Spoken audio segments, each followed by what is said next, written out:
Right on. Well, thanks, folks, for tuning in. You know you're in for a treat when you hear that music because it's time for another week of the Rec Poker Podcast.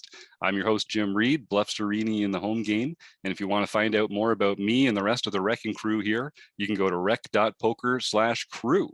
And if you don't know what Rec Poker is, we are a community of amateur poker players. We're serious poker players. We love the game. We love winning, and we love having fun and sharing our love of poker with the world.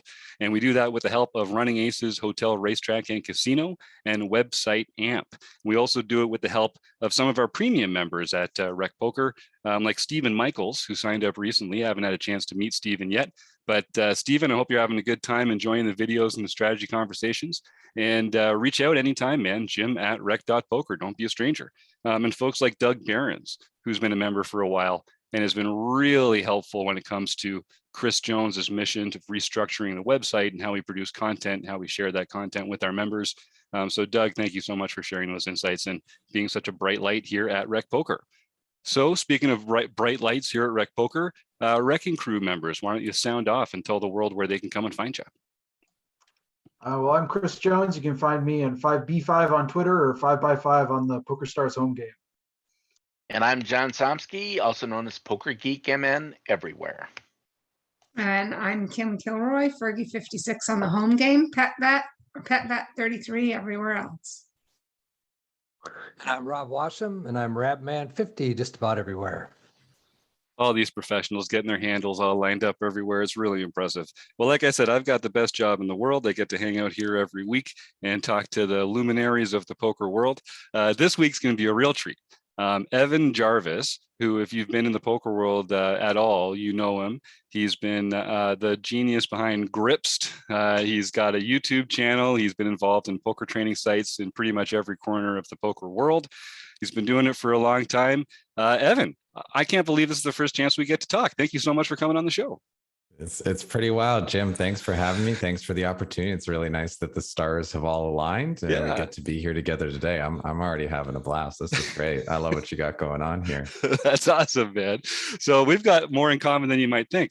You live in Toronto at the moment. Is that right? Sure do. I've born and raised here. Basically been here about 35, 36 years now. Amazing. Yeah, I grew up in Toronto. I love the city. I live just a little east of there now. And it's a great place. Have you lived there your whole life, or have you traveled around and lived elsewhere? Yeah, so I grew up in Hyde Park. That's where I was born and raised. I've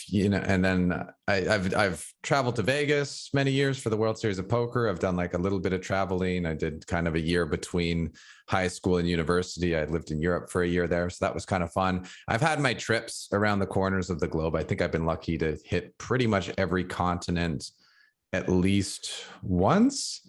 I'm not sure. I don't think I've been to South America yet, but I want to do like a tour of South America because I think it'd be amazing. But yeah, I grew up in Hyde Park and then I moved downtown and I've lived in 5 different parts of downtown and now I'm on the lakeshore, but I'm still downtown. Yeah, so, right on. Nice. I'm a Toronto guy. And you're surviving all the lakeshore madness that's going on down there right now. I just stay off the roads that are absolutely crazy and completely falling apart. I found a place that's nice and on the water. I thought I was going to be in trouble when I found the place a year ago. Then my landlord said, I'm moving in, you got to move. And I'm like, oh man. And I actually was looking at moving to Niagara Falls, maybe, because I've had really nice times in Niagara Falls. You know, they got the poker, they've got the nature. It's fantastic. You're by the border. You can get the cheap flights, restaurants, hospitality. And, tried to go for a mortgage and the banks just, they weren't really about, they're like, yeah, this whole poker thing. I'm like, business. They're like, we see poker. And I'm like, all right. So I had to find another rental and I was so lucky. I had about 3 weeks to find one. I went on Kijiji after looking at all the regular rental sites, House Sigma and all that. There was one in the complex that I lived in. And I went to check it out. I'd seen it for sale 3 months ago when I was looking at places to buy. I go check it out. It's all right. And the woman showing me says, hey, when do you need to move? I'm like, 2 weeks. She's like, okay. Because this one's not available for 6, but there's another one in the complex that's available in 2 weeks. And you know what? I didn't even have to walk down the street to move my stuff. is how close it was. And I'm like, yes, because I found what I feel for me is the perfect place to live in the city if I'm going to stay in the city. And I was so Yeah. sad at the idea that I might have to leave. Mm. And then the universe is like, no, kid, you're all right. Just keep doing what you're doing. Stay where you are. You're just fine. We like to have you here. So I got lucky, and here I am. There you go. Good, clean living, man. You must be you're running good all over. All over, man. I think I'm one of the luckiest people in the world, honestly. Yep. I hear that. So some of our, I mean, I know our members have heard your name or they've seen a video or something. I was thinking about how I was going to introduce you on the show tonight, but how would you describe yourself? How would you describe your place in the poker world and sort of the trajectory that's brought you here? I mean, I've always been a bit of like an entrepreneur, and I've always been in the business of how can I make money on the internet? Ever since I was a kid, I love the computer. I love being online. And I'm like, I bet I can make money on here. There's got to be a way that I can make money on here. And it started out with All Advantage. You could get paid to surf the internet if you ran an ad on your computer. So I did that. And, I went to college, found online poker. It started right when I went to college. So I'm like, okay, here's the thing. I'm good at cards. I told my grandma when I was young, I was going to grow up and get paid to play video games. Maybe this is it. Maybe poker's it. So I started playing poker. That went well. Then I found affiliate marketing within poker, and I'm like, oh, wow, okay, I can do that whole sales stuff too. And I basically took the business approach within poker. So I've been a pro poker player. I've been an affiliate marketer within poker. And then as an affiliate marketer within poker, there were two things I had to think about. One, how can I bring more players to the partners that I'm working with? And two, how can I ensure that, they can play more? So I needed to get a lot of reach, which is why I built a website. And then people told me I should get on YouTube. And I realized, I got to be able to teach people to do what I do. So it just kind of happened organically that I said, okay, it makes sense to start making YouTube videos. So I started making YouTube videos. And then at one point, I was kind of in a funk. So I asked my friend what I should do. He said, you should start streaming on Twitch. Just start coaching people on Twitch. Start streaming every single day and coach someone on Twitch. That's a good thing to do. It'll build a community. So I started doing that and getting the fun of that. So I've jumped from being a cash game player to, a website guy, to a YouTuber, to a Twitch person, to then working with Jonathan, both on excelling at No Limit Hold'em, working on pokercoaching.com, and writing this book, Mastering Small Stakes Cash Games. And then also within the streaming realm, I try other things too. I try to learn other games and learn other communities. And, I did a big thing with marbles on stream. Now I'm playing ice poker and getting in the metaverse. I'm just someone who loves learning and loves sharing what I learned. So, I think the reason you figured it's kind of hard to introduce me is because I'm all over the place. People are like, so what do you do? I'm like, I do a lot of things. And they're like, yeah, but like, what's your job? I'm like, I guess I'm like an influencer, a teacher, a coach, like an online marketer. Like there's too many things to say. So yeah, I'm just a guy who loves learning, loves teaching, loves sharing, loves playing games. And to me, business is just another game and life is just another game that I can play well. So I guess at the end of the day, I'm a gamer. And poker was the game that I have spent the most time playing over my lifetime. And, one of the ones that was the most lucrative and had money involved. So it made sense to put a lot of time into poker, mastering poker as best I could. I love that. And I want to talk about the book here, Mastering Small Stakes Cash Games. Yeah. Got a copy right here. Nice. So we talk a lot about poker strategy in terms of tournaments over here, because I think a lot of recreational players like the kind of the rush of that big multiplier, getting that big bink. Yeah. But the more you play poker, the more seductive the sort of slow increase grind of the cash games pulls people, I think. And so can you talk a little bit about sort of the difference between tournament play and cash play? And when you're writing a book specifically about cash games, how do you kind of factor that into your strategy advice? Yeah, 100%. So let me start with a story. And that's when I started playing poker in college. I was playing sit and goes, and then I was playing multi-table tournaments. And then Card Runners came out, and they were all talking about cash games. And I'm like, what are these cash game things they're talking about? I've never played cash games before. So I watched a few videos and just start playing cash games and said, oh my God, this is it. I don't have to put in the same amount of hours. I don't lose 90% of the time. I can be more consistent. I have control over my schedule. I don't only get a 5-minute break every hour. Like I have full flexibility and freedom, and I can load up as many games as I want because they're all the same. I don't have to be like, oh, I'm at the early stages, mid stages, late stages. There are fewer variables. So once I found cash games, I just said, this is it. This is the bread and butter. This is where it's at. So cash games are much more consistent than tournaments are. You're going to get your expected value much more frequently. It's easier to nail down what your hourly is. It's easier to control, moving up, moving down limits, but it's certainly not as exciting. And when we're only playing one game, we're playing once a week or whatever, we might want more excitement. And so, I played cash, got into it. And to get more excitement, I'd play more tables and build it up and build the limits. And a really good thing is setting hand challenges, setting goals to put a game within the game. Because you're like, okay, there's purpose to this session. I'm trying to get 10,000 hands. I'm trying to get 100,000 hands. But so cash games are more consistent. You have control over a lot more. At the end of the day, there are fewer variables and there's certainly less variance. And the fact that you can also game select much more effectively, time select more effectively, have control over your session, you can get many more edges in cash games easily than you can in tournaments. Tournaments, you can get the edge if you happen to get deep and you're playing against people who aren't comfortable playing for that kind of money, and you're comfortable playing for that kind of money, but you have to be comfortable with a lot more variance. So I played cash for those reasons. I just realized, okay, career-wise, this makes more sense. But I'll tell you something funny, Jim. When I got really lucky in 2012 and Greg Merson won the main event and I had a 2% swap with him and I suddenly had a big score, I said, oh, what's my motivation now to grind out? I don't know what my hourly was at the time. Maybe it was 50, maybe it was 100. I don't know. It was probably somewhere around there. But I said, what's my motivation to grind that out when I just had this big win and I'm attached to this high? So I decided I was going to go after tournaments. Well, Greggy, ironically, was like, I'm going to keep setting goals and keep playing cash games because I love cash games. I forgot to keep setting the goals. I said, oh, tournaments seems sweet. Maybe I can get a big score. And I went to switch to tournaments. And I went from having a super consistent lifestyle, working out consistently, doing yoga consistently, eating well, good sleep schedule. I play at these times and these times afternoon because there's a lot of action, in the evening because sometimes the games are soft, to being a complete wreck, man. Mm-hmm.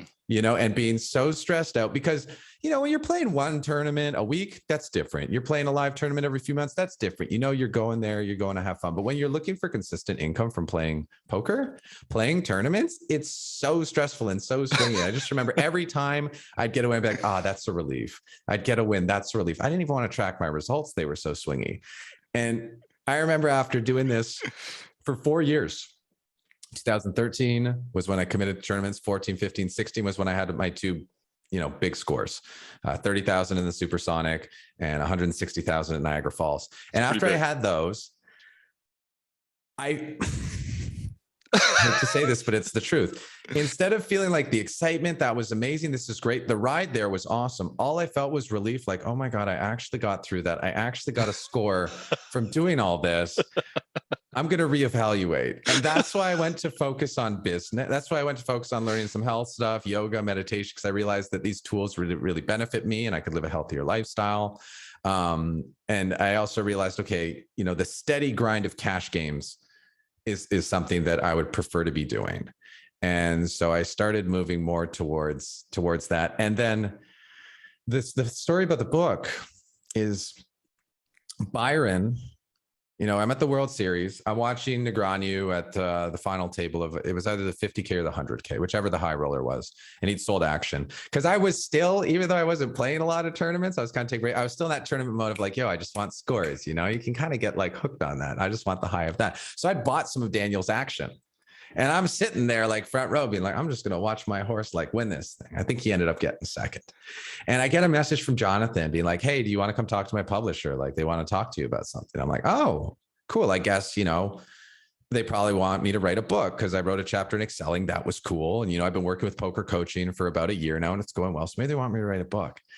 And so I went to meet them and I said, hey, Evan, would you like to write a book with us? And I said, yeah, all right. It sounds cool. I've always wanted to write a book. I never thought I'd be able to, but this seems like a good opportunity, good partnership. I'll go for it.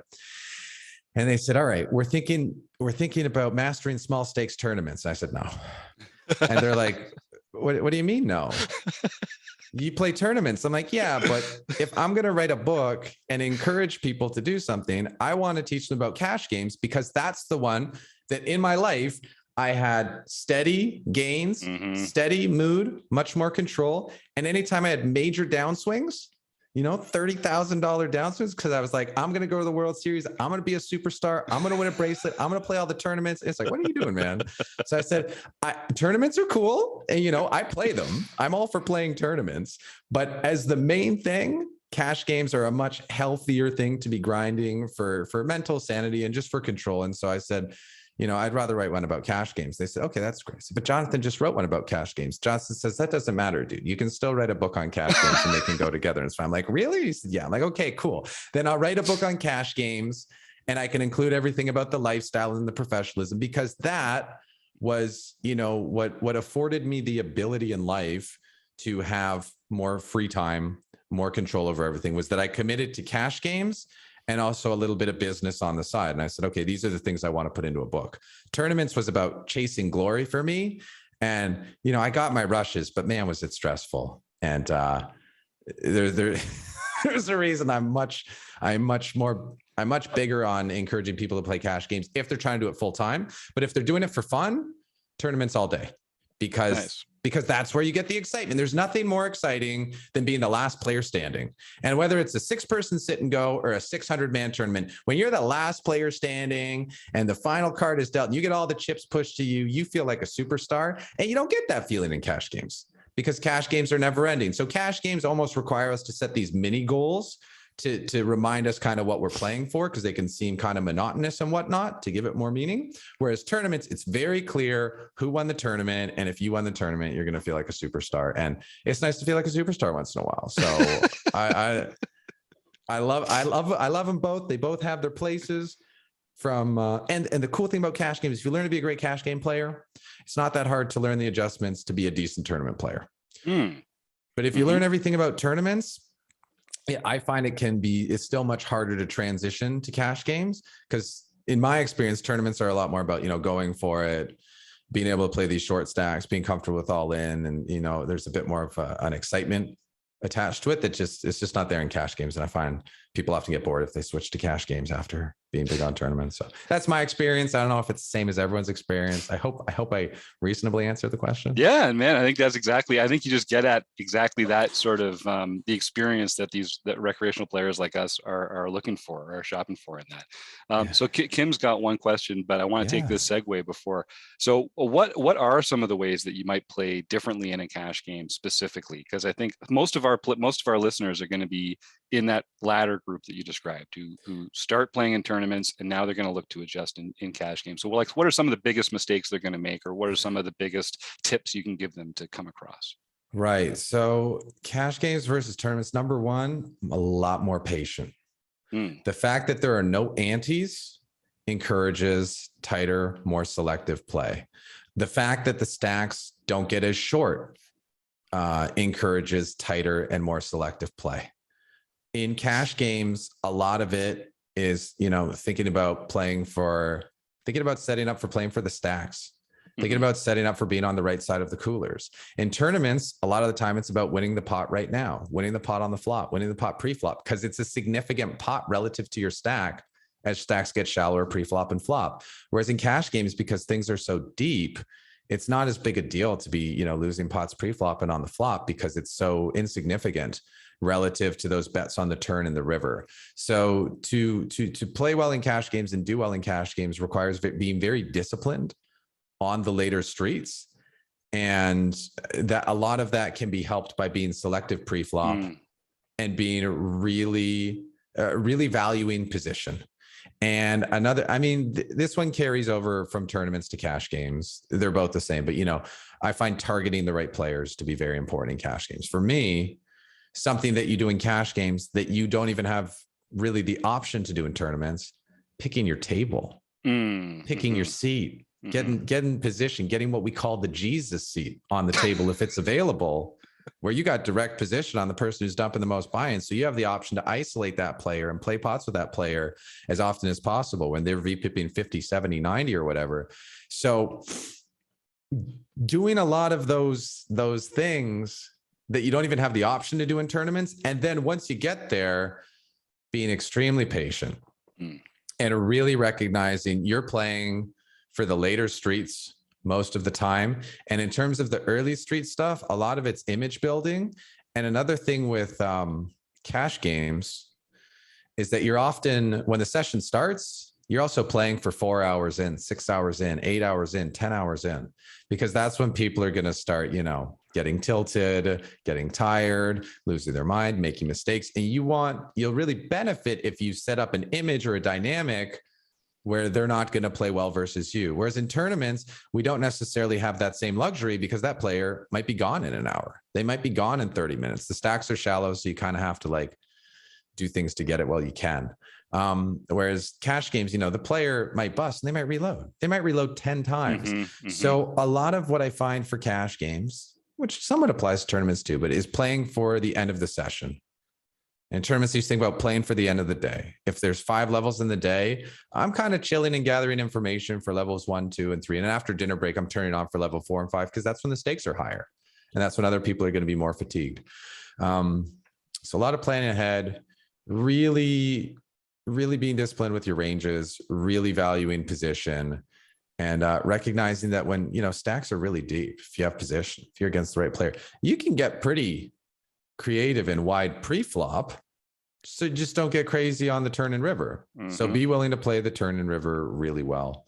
I think would be the best advice I can give on that front. And in tournaments, you rarely even play the river. Right. All the chips are in by then anyway, of the short stacks. So yeah, big difference. I like that. Kim, you had a question for Evan. Yeah. Hi, Evan. Nice to meet you. I'm from Stouffville, so just north of you. Yeah. I've been on your stream a few times. Really exciting, and it's got a lot of energy to it. I wanted to ask you, there's new rules coming into Ontario that's going to significantly affect the player pool here, and wondering how that's going to affect your job.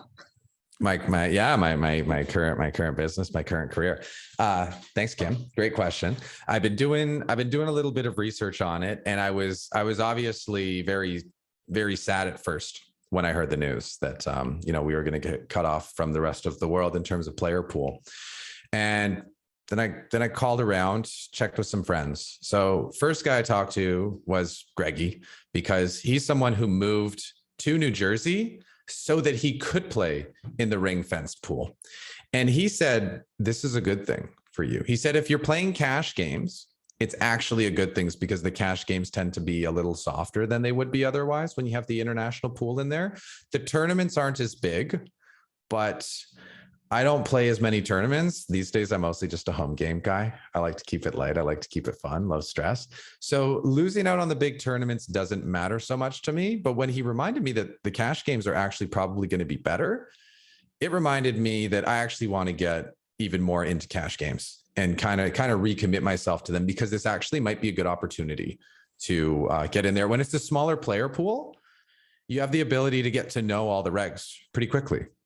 And it's easier to know when someone who rarely plays is coming on, and it's just nice when you know how everyone plays. It's much easier to play well. And most money that I made was playing on a smaller network named the On Game Network. Anyway, it used to be PokerRoom.com, Hollywood Poker, Tower Gaming were a few of the names of the skins. And the great thing was there were maybe 20 regulars. And you knew who all the regulars were, and you knew who the randoms were who came in and so I had a good feel for how to play there. But when I would go play on PokerStars or Full Tilt, where I didn't know anyone and the player pool was so big, it was so much harder. Yeah. So I actually find from a cash game perspective, it's probably better. Now, how it affects me directly in terms of my job, my understanding, and it could be wrong, but my understanding is that since America's Card Room is an unregulated site, and since America's Card Room has been able to operate in the States the whole time, they're probably going to be able to continue to operate in Ontario as well. So in terms of big tournaments, I do believe, and I could be mistaken, but I do believe that America's Card Room will be able to continue to offer big tournaments, the Venom, $1 Million Sundays, all that. I believe that Bowdog will probably still be able to continue to operate, and then Bet Online will still be able to continue to operate. So those sites that were kind of just doing their thing anyway, I think will still do their things in Ontario. So in terms of the main site that I play on, I believe I'll still have access to it. But regardless of whether I have access to it or not, I'm actually excited about maybe having a smaller player pool and just see what it looks like, and getting back into cash games where it says, okay, I can actually know who everyone is, as opposed to there being a million players and it's just too overwhelming. It's too hard to figure it out, because that's what I found challenging about the big sites. And that's why I generally stuck to small sites. Was okay, I can understand the lay of the land, I can understand this environment, and therefore I can know my kind of place within it, who I want to play with, who I want to avoid, and what tables are good and what tables are not. Does that That's great. that Yeah. covers it, Kim? What stakes do you play when you play cash online?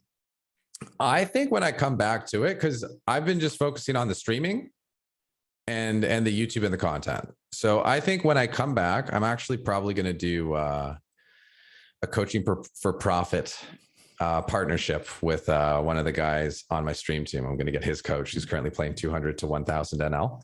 And I think we're going to do like 50K hands at 50 NL. They're probably 100K hands at 100 NL. That's and then nice. I'll probably be good to just kind of hop in whatever game. When I was playing the most in my career, I would play 400 NL was my main game. I would occasionally take shots at 600 NL, 1K NL, 2K NL very rarely. And kind of 400 NL was the sweet spot. I think these days, if I were to be playing cash full time, I think my main game would probably just be 200 NL. You can win big enough stacks, but it's not too stressful. And then if the games were really good at 4 up, I might take some shots at them. But I think I'd probably sit around 100 NL, 200 NL would probably be the sweet spot for me. And what would be your advice for somebody who's mainly a tournament player that wants to dip into the cash? Read your book first. Reading the book will definitely be good. It'll give you a really solid foundation. Jonathan's book's fantastic too.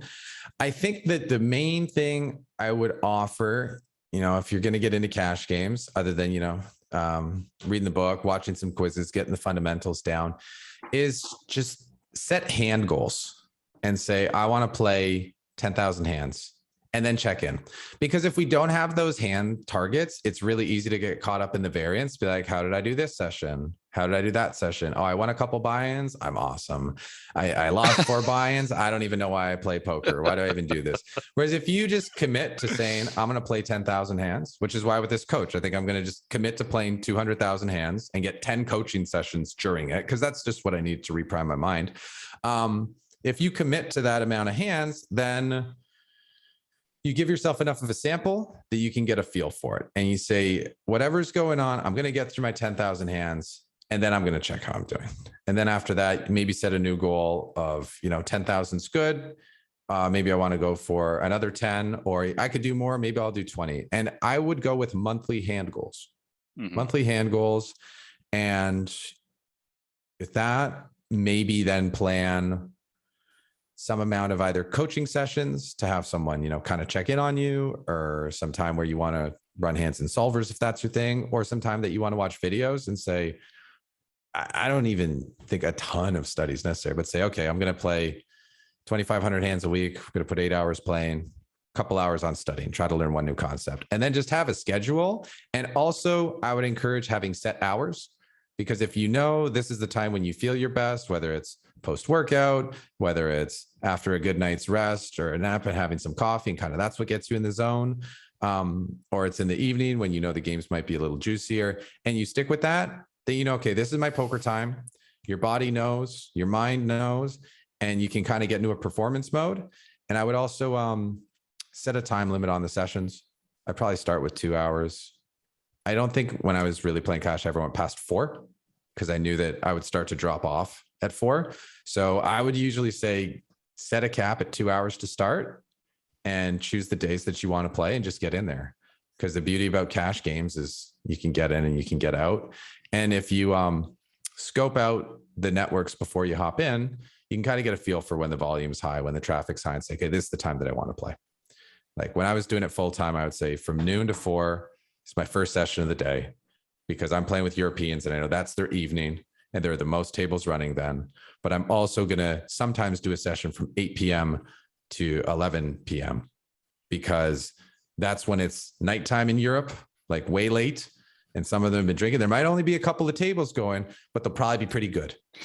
And once you get in the games, I would try to label the players as quickly as possible, because then when you're choosing your tables, you can see, oh, this is just a bunch of regulars. There's no value in me playing that game unless you want to challenge yourself that day. And once you have all the regulars labeled, well, anyone who shows up who doesn't have a label, if they're not multi-tabling, get there. You'd be like, okay, that's a good game.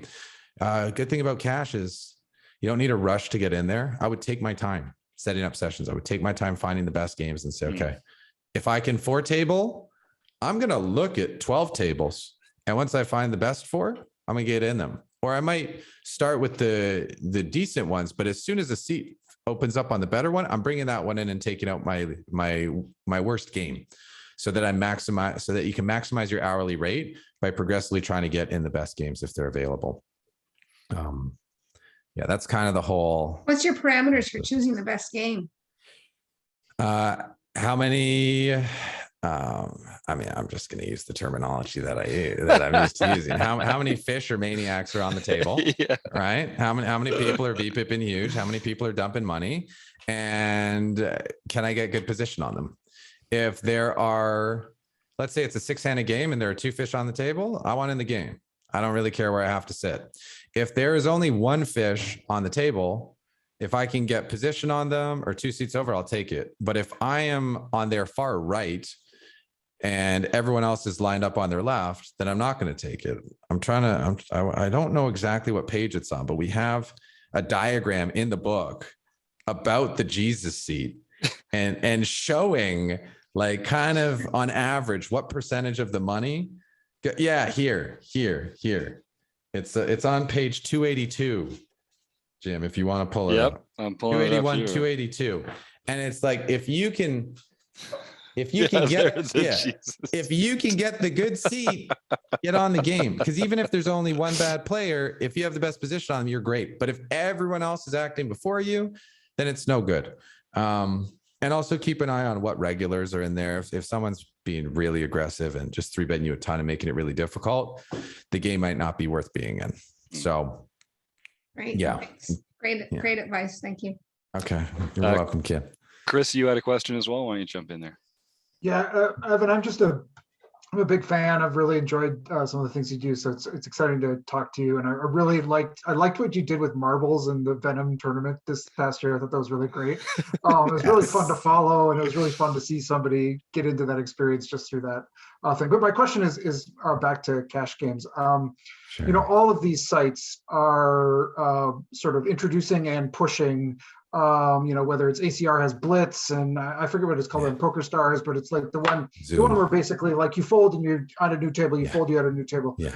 Are these in terms of like recreational players and your overall expectation? Is this like a fun format, go for it, or is this like not really the kinds of formats we should be jumping into if we're wanting to sort of dip our toe in the water of like some cash games? Like, what is your thought on just that game format, basically? Okay, so I have, I think, 2 reasons why I'm not a huge fan of the game format, and then I guess maybe 1 reason that I am. The first reason I'm not a huge fan of the format, I mean, I didn't come up playing Zoom. Rush didn't exist when I first started. It came out a few years later, but you don't get to know who your opponents are. Mm-hmm. So you can't develop any reads. So you can't really develop what your counter strategies are. And a big part of the fun for me in poker is profiling my opponent and getting to know my opponent and getting a feel for their tendencies so I can figure out what my strategy is, right? We have a third of the book is on knowing your opponents and the cast of characters and who they are and how to adjust to them.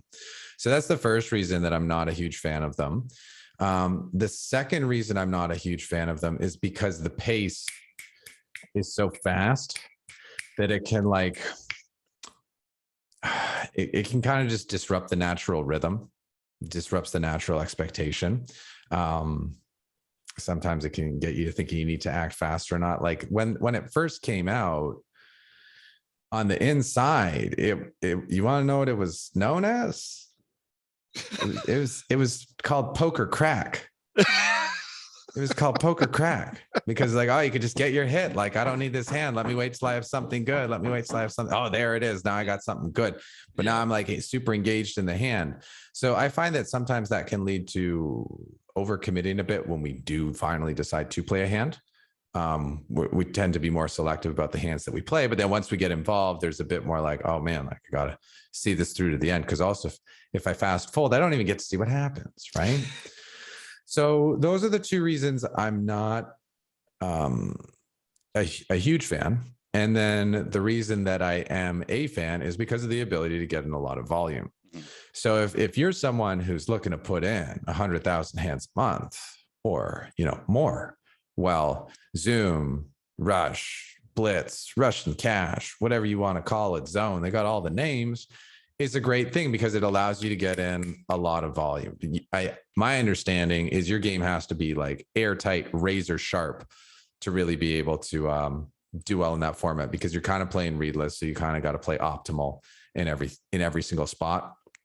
And because it's happening faster, if you're playing, a suboptimal style, you're probably going to get chopped up much more quickly than you would in another game. And yeah, so I think it's a fine like training tool. And, if I get back into this and I do this challenge, I am going to be using it as my training tool. But once I'm done the training, I think I want to go back to normal games because it's a better pace. It's more control. And, when I play poker, if I want more speed, if I want more action, I'll load up a few more tables. Mm-hmm. For me, it's really fast. And I find that, if you didn't start with it, it can feel pretty overwhelming pretty quickly. And especially if you're multi-tabling it, it can just be like a little too much. So I personally, if I was just playing, once in a while, I probably wouldn't go on those tables. I probably wouldn't go in there. It's, if you're like, oh, I just kind of want to get my fix quick, I'll get in there. But is that the reason that you want to be playing is the question. And if it is, okay. But I think usually for, even recreationals, if you're a serious recreational, that's not why you're playing poker. You're not playing to get your fix. You're looking for the mental challenge, the mental engagement that comes with the game. And that comes when you're sitting there and watching hands and figuring things out and putting the pieces of the puzzle together. You just don't get to do that in Blitz because you don't get to see what happens in any hand. So that's my thoughts on it. What do you think, Chris? Do you kind of feel the same or? Yeah, I mean, that's been my, I know a lot of people kind of get really engaged with it, but it's like, I've never really, I mean, I've tried it a few times at like a really low buy-in just to kind of see what it's like, but I'm not a fan either, but I was curious about, somebody who's written a book on cash games, kind of what your take was on it as well. Yeah. Yeah. Well, it's amazing. We're already 40 minutes into this interview. This feels like the fastest interview we've done here in a long time. So I want to honor the time that you've made available to us. But Evan, we're gonna have to have you back on the show sometime soon because I want to talk more about cash games. I want to talk to you about the triple threat and how we can unleash that on our opponents. And do we not have time for more questions now? Well, let's talk. Let's see if anyone else has anything here in the chat. Type it up and we'll get it in there. If we could squeeze a couple more in while we're here, we might as well. All right, that's the attitude. I love it. Yeah, well, talk a little bit about the triple threat. Talk about how important those concepts are and why people that aren't thinking about it are just never going to take that next big step in poker. Okay, the triple threat was basically my attempt to simplify poker into its core parts so it's easier to remember. Because the more different things there are to remember, the harder it is to remember. That's why we group the hands into specific groups. That's why we group numbers together. That's why we group letters together. The fewer elements we have to remember, the easier it is for us to remember and apply them in flow. So the triple threat consists of 3 elements. First is position, second is selection, third is aggression. Sometimes it's position, aggression, selection, mix up the order. But position is super important because you get to act last. You get the last decision on every street. You get more information. You get to make a bet when the stakes are the highest. The more I play poker, the more I realize, wow, position is so valuable. And as the stacks get deeper, position becomes even more valuable because that last bet might be for an even higher amount relative to the pot size than it would be when stacks are shallow.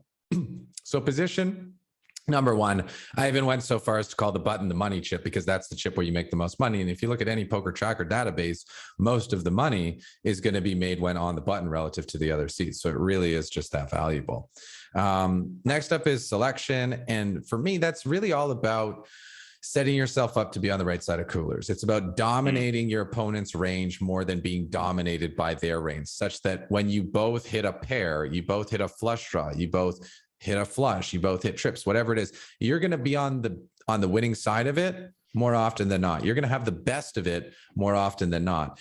And by practicing good selection pre-flop, it makes the post-flop decisions much easier, because you say, oh, okay, when we get into a cooler situation, I'm on the winning side of it more often than not. So I don't have to worry about being too cautious here. I can be more comfortable with getting the money in. Selection is also just about picking your best candidates that you're going to use for bluffs, because they have the right properties, be it blockers is the big popular one, or the bonus of being suited. And it's really about playing when you have two hands to choose from, choosing the better one. In GTO, it's called, not using dominated strategies. And so like, if you can have ace three offsuit or ace three suited, but you can only play one of them, and you play the ace three suited, right? And selecting the best hands that you're going to play, given the situation, how many hands you can play. And the final piece to aggression is the betting. The final piece of the triple threat is aggression, which is all about the betting. And it's because at the end of the day, my experience in poker has been, if you're a better than your opponents, you're better at betting, you're going to win already. The cards are there as the backup. The cards serve to guide, and the cards serve to, help you choose what situations you can get involved in. But if you know how to bet better than your opponents, you know how to keep putting the pressure on. Every time you bet, you give your opponent a chance to make a mistake.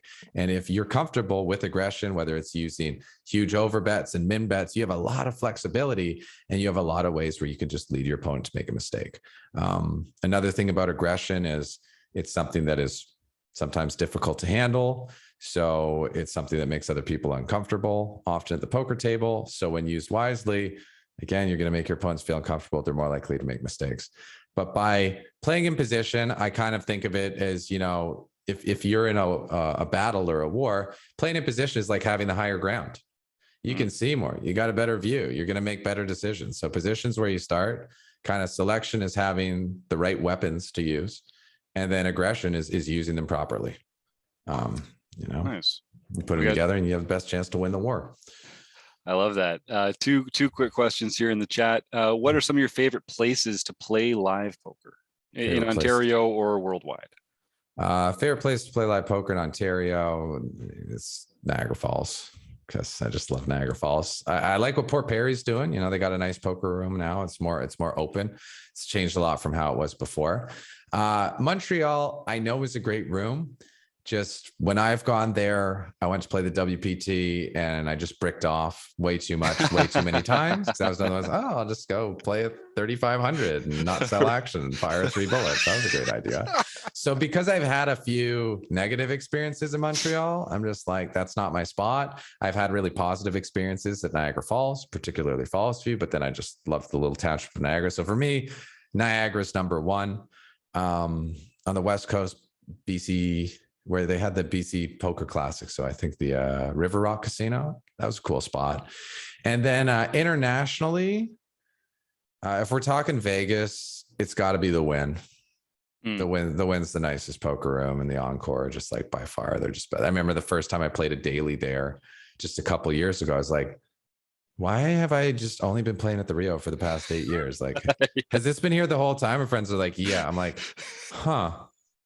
I needed, okay, well, I'm glad I know now. So I love playing there. And then international, I think the poker room at the Hard Rock in Punta Cana is really, really, really cool. Didn't get to play a ton there. It's a small room. But when I went there for the Punta Cana Poker Classic with ACR, and they had some cash games, like I got pictures of Jay-Z and like all the rock stars. It's just like really 5-star fancy place. I'm like, I wish I lived on this resort, and I did my stream from a hotel room during the day, and I could play poker here in the nighttime and just live on the resort. This would be the bomb. So those are my, and the games there, and the games in like Central America and stuff, they're just kind of crazy. So Oh yeah, I have been to South America. I went to Peru. I won a tournament there. That was one of my like 3 tournament wins. So I have, yeah, I've done them. I've done all the continents, but I want to go back. Nice. Yeah, Chris says he had the same reaction at the win. I have heard from a bunch of other people that it's a phenomenal place. Maybe I'll get down there this summer. Stuart asks, when you sit down at a cash table, do you prefer to buy in and have the largest stack covered? Okay, so this is something that we talk about in the book. And I used to think, yeah, you want to have the biggest stack. You want to have everyone covered because, you know, that's what we're taught in the original stuff. If you're the best player at the table, you want to be able to play for the most money. And what I learned from playing for a longer period of time was that, one, you can always add chips to the table, but you can't take them off. So if you buy in for the max and you realize you shouldn't have bought in for the max, there's nothing you can do about it. But if you buy in for the min, and then you realize it might make sense to have more chips, you can do that. So I like to buy in for not the max right away. That's one reason. Another reason is that, you know, if I'm going to a new place to play cards, I don't necessarily want to draw attention to myself, being like, look at me, I'm a high roller, let me buy in big. And the few times I did do that, and I was trying to be cocky, were the worst sessions I've ever had. You know, I dumped, 5-6K at a 5-10 game because I was trying to show that, I was the man with my big stack and I make mistakes because I was sitting deep in the wrong position, or maybe I wasn't the best player at the table. Maybe I was the second best, maybe I was the third best. I don't know. And the reason why we don't necessarily want to buy in for the max right away is, let's say I'm in seat 1 and I'm in seat 1 and seat 2 has the most chips on the table. Let's call it $1,000 at 1-2. And everyone else has $80, $100, $120. For any amount I buy in over 120, I'm playing the same amount versus the players I have position on, and I'm playing deep stacked against the one person who has position on me. So I'm increasing the size of my disadvantage versus the player who has position on me while getting no additional advantage on anyone else. Whereas if the seats are reversed and I have position on that player, yeah, I want to have the deepest stack. So what I like to do when I'm in a cash game is buy in for, an average amount, not the min, but not the max, maybe 100 blinds I'm pretty comfortable with. That's what I like to start with, and see what's going on at the table. If the only players who are really deep stacked, you'll see this a lot at Fallsview or Niagara now, the 2-5 game, who are deep are the regs and the pros. Well, there's no real need to play deeper stacked with them, especially if you're out of position versus them. But if you see that one of the guys who's sitting really deep is someone who is definitely going to give it away, well, you want to buy in for a bigger stack so you have the opportunity to get more of those chips when you play hands with that player. So it's important to recognize, where are the deep stacks on the table? Who are the players who are holding the deep stacks? What's your position relative to everyone? And then based on that, decide, do I want to buy in for the max or for something else? And by starting your session buying in for less than the max, you always have the option to add chips. But if you buy in for the max right away and you realize that was a mistake, there's nothing you can do to change that. So really important to get the lay of the land before just insta buying in for the max. Now, I'll always keep 4 or 5 reloads in my pocket. And if I sit in with 100 blinds and I say that's my stack and I lose, let's say I'm playing 2-5 and I lose a pre-flop race, I'm topping up for another $25. I'm getting back to my 100 bigs. I'm not going to play the 80 blind, 60 blind stacks. I have the minimum that I want to have and play with, which is usually 100 big blinds. So I'll be topping up constantly. But if I'm going to do a big top up, maybe go for the table max, there's going to be a reason that I do it. Yeah. What a great answer. I love the nuance involved in that, and like looking left and looking right and thinking about who else has the big stacks and are those the people you want to be leveraging against. That's fantastic. This whole interview, I really want to just go play some live cash right now. I got to find some in this dark hole of Ontario, Southern Ontario right now. I got to go find some. Let's go to Port Perry, man. Yeah. The room's open. Or seriously. Is it open yet? I mean, they said it was opening. We've got, all right, we're going to connect offline, Evan. We're going to go find some cash games, man. I'm looking forward to that. I'll go play. I can pick up some spring water on the way. That's one of my hippie things that I like to do, is get fresh spring water. There's a place Nice. Chalk Lake up there. Fill up a couple 100 liters of jugs, get that free water. Yes. All right. Little rec poker road trip, Port Perry. Look out. It's coming. I'm into it. All right. Well, thanks, Evan. I really appreciate your time today and coming and dropping all this knowledge on us. This is phenomenal. I think we're going to have you back, or maybe get you involved in some of our premium training material for some of our members here, because I know you think about poker the same way that we do. You all have all this great knowledge to share. And I just, everyone just loves watching your videos and working with you on this kind of stuff. So congratulations on all your success in the poker world, and thanks again. Thanks, Jim. Appreciate you having me. It's And been where great. can people find you if they want to connect? What's the best place? Twitter or social media or email, or what's the best place? So fortunately, Twitter gave me my handle back. Oh, right. I'd had it lost for a while, and they finally gave it to me back. So I am Gripsed on all platforms. GRIPSED. On YouTube, you got 500 free videos. Twitch, I'm streaming every Friday and Sunday. Sometimes I add more. As Chris knows, I did 40 days and 40 nights of streaming marbles for a bit there because I wanted to do something different and super fun. Twitter, I'm Gripsed. Facebook, I'm Gripsed, although we don't really use it. And Instagram, I'm Gripsed. And my website's gripsed.com.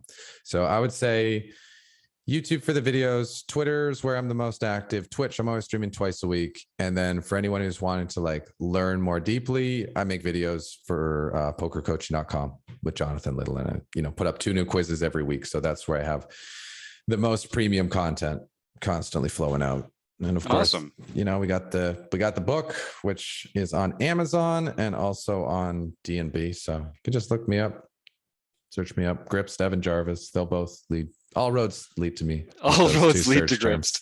Yeah, that's right. Yeah, you're a hard man not to find in the poker world. So look him up, folks. And Evan, I hope this isn't the last chance we get to cross paths. So I'm looking forward to that. Cool, Joe. Thanks again. All right. Well, John Somsky is going to take us through our home game results, and we'll talk a little bit about some community happenings. I know on March 30th, if you're listening to this, it's going to come out on Tuesday, March 22nd. So you've got a week to get ready for our mixed game demo on March 30th, which will be at 7:30 Eastern, 6:30 Central, with Jake from Unshuffled. He's going to use his Unshuffled platform to do a little demonstration of Limit Hold'em. And every month we'll have a new demonstration from Jake on the third Wednesday of the month. But this one is on March 30th, so come and check that out. And John, speaking of Limit Hold'em, that's the mixed game next month. What's been going on in the home game so far and recently? Oh, and he has Somskied himself, folks. We are official. We got the mute on. It's as regular as my missing the audio cues on the podcast. There he goes. Bring it in, buddy. Well, I've only done this a few hundred times, so you've done it more often than I haven't have. figured it out how to do it just yet. And I was just, there was so much energy coming from it. I didn't know what to do with it all. Such a great interview there.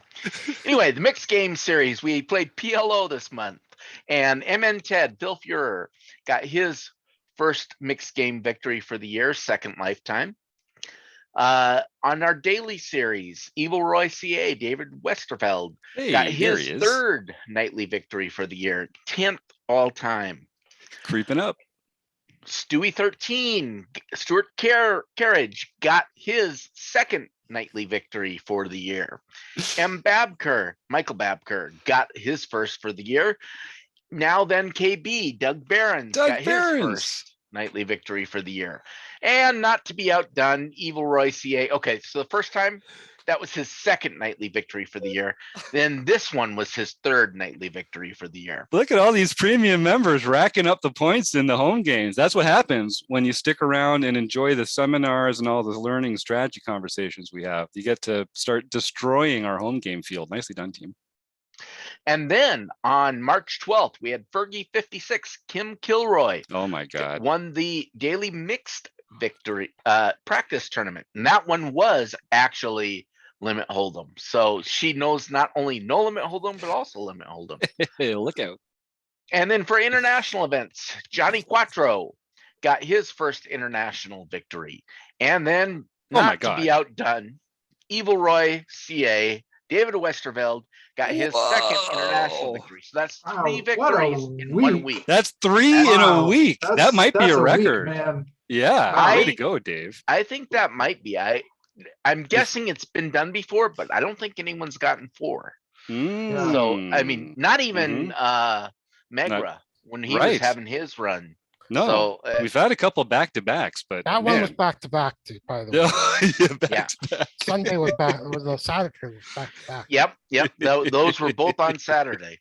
Wow. And then LPP Sunday event, Glassjaw 222 or 2222.